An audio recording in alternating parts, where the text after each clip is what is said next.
asked some of our sound engineers, what are the most important things that you guys are looking for from drummers?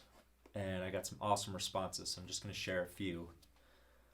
Number one, by far, and it's not even close, is consistent hit velocities, primarily on the kick and snare. When those two are solid, everything else will fall into place. They also play relatively simple kick patterns, which really makes the handful of times they add some rhythmic variance more musically meaningful. And same thing applies with when they do drum fills. So when we're not doing a fill every measure, it has a little more impact when we finally do a fill. Consistency and velocity is key. Easy on the cymbals, heavy on the shells. And lastly, rim shot the snare. It seems like consistency is pretty important. Every person I asked about this, that was really the first thing they talked about. So, consistency. Let's dive in, check it out. Playing with consistency. I think there's 3 areas we can talk about when it comes to consistency. We've got velocity, so how hard we're hitting a drum. We have our target, so where we're aiming, where we're trying to hit the drum. And we have timing, placing a kick drum, a snare consistently throughout a song. The kick drum is probably the first thing we need to focus on. That's really the foundation of drumming, is having that in place. So for me, I prefer burying the beater on the kick drum. I know that's not for everybody.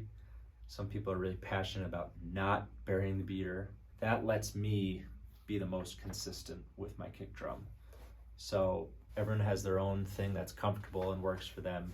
I think the most important thing is you got to ask yourself, is whatever I'm doing, burying the beater or not burying the beater, is it consistent?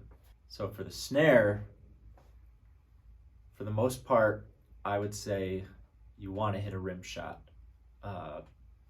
almost all the time. There are some situations where you're not hitting a rim shot, if it's like a small marchy thing, or there's a really dynamic spot in a song. But generally, if we're playing a groove, we want to have a big solid backbeat, which comes with a nice solid rim shot.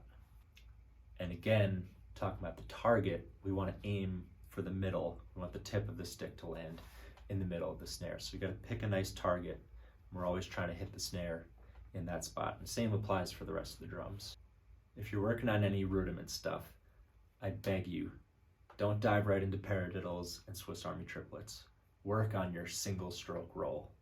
This is going to be the most common rudiment that you're going to use, especially in this context. So make sure your single stroke roll is solid first. Get it consistent and even sounding, then progress onto that other stuff. But first, single stroke roll. So you might be wondering, well, how am I supposed to know if I'm hitting a kick drum or a snare or any drum consistently? And the answer is feedback. And there's a lot of ways that we can get feedback. One thing I do, I like to set up a mirror sometimes if I'm practicing. Even if I'm just working on some songs, like being able to see yourself and in real time kind of make some adjustments, like, oh, I'm kind of like in a weird position here, I got to shift. And or same thing applies if you're doing some rudiment stuff on a drum pad. Being able to look in the mirror, it's giving you instant feedback. You can see where things are at and what it looks like. Another way is to video yourself. If you have a phone, most people do, we can set that up and be able to look at ourselves and get that instant feedback and maybe make some adjustments based on that.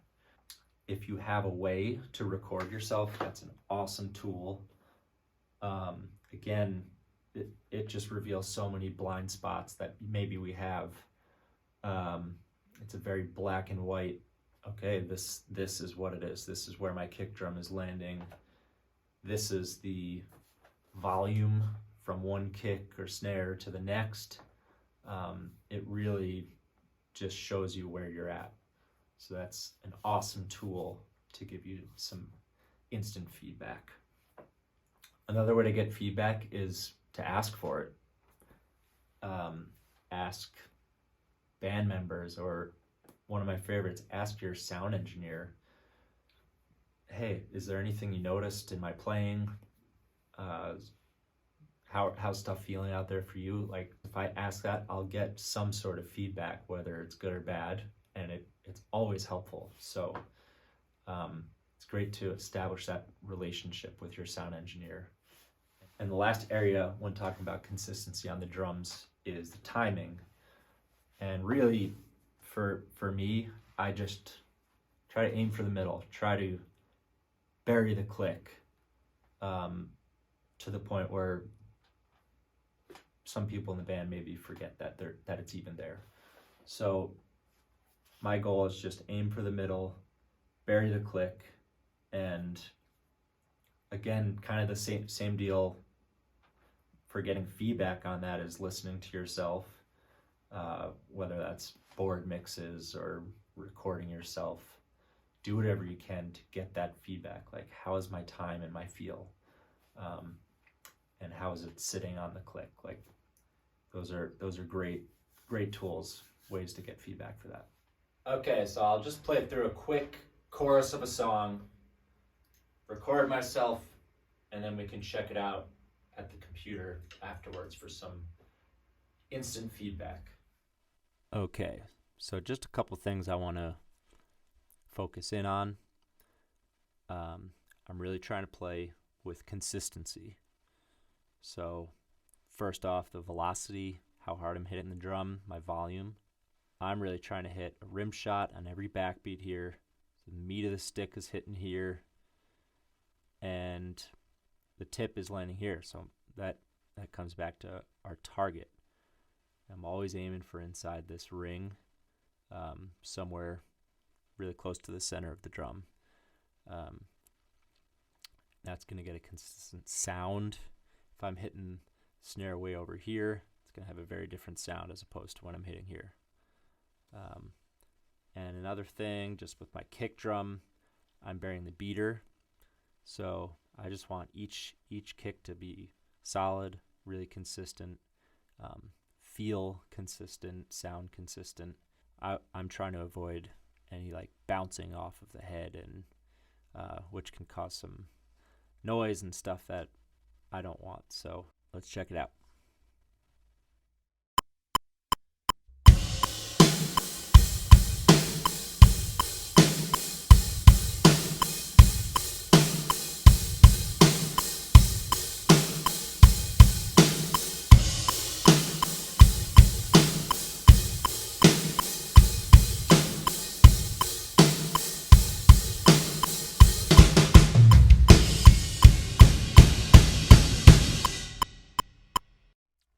So right out of the gate, things are looking pretty good. Just for some reference, this is our kick drum on this top row, and this is the snare. So here's kick and snare. And out of the gate, when we look from one kick to the next, they all look pretty similar in the size. So that means our volume is pretty consistent. Same thing goes for the snare. Each one looks very similar. If one was normal and the next one was half the size, that means the smaller one would be way quieter, which is something we don't want, especially in a big chorus like this. We're looking pretty good with our volume consistency, and also we're lining up nice on the grid. So the grid, here's the grid. I typically fall a little bit on the dark side, but it's pretty right on there. However, about halfway through, I started falling a little bit behind for a stretch here. So you see as this moves further to the right, we're falling behind there. We want it to be closer to that line here on the grid. So just a little bit on the dark side. I prefer that over rushing, so I'm okay with that. It's just a little squirrely here for maybe a couple measures, but kind of got back on track here towards the end.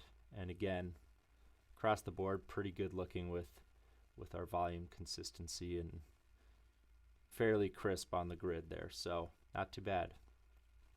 And I really wanted to just keep things really straight ahead and simple on this take, so no crazy fills, nothing busy happening. And I'll show you now within a little context what it sounds like, and at least in my opinion, definitely don't think it's taking away from anything by playing simple. So check it out. Chorus.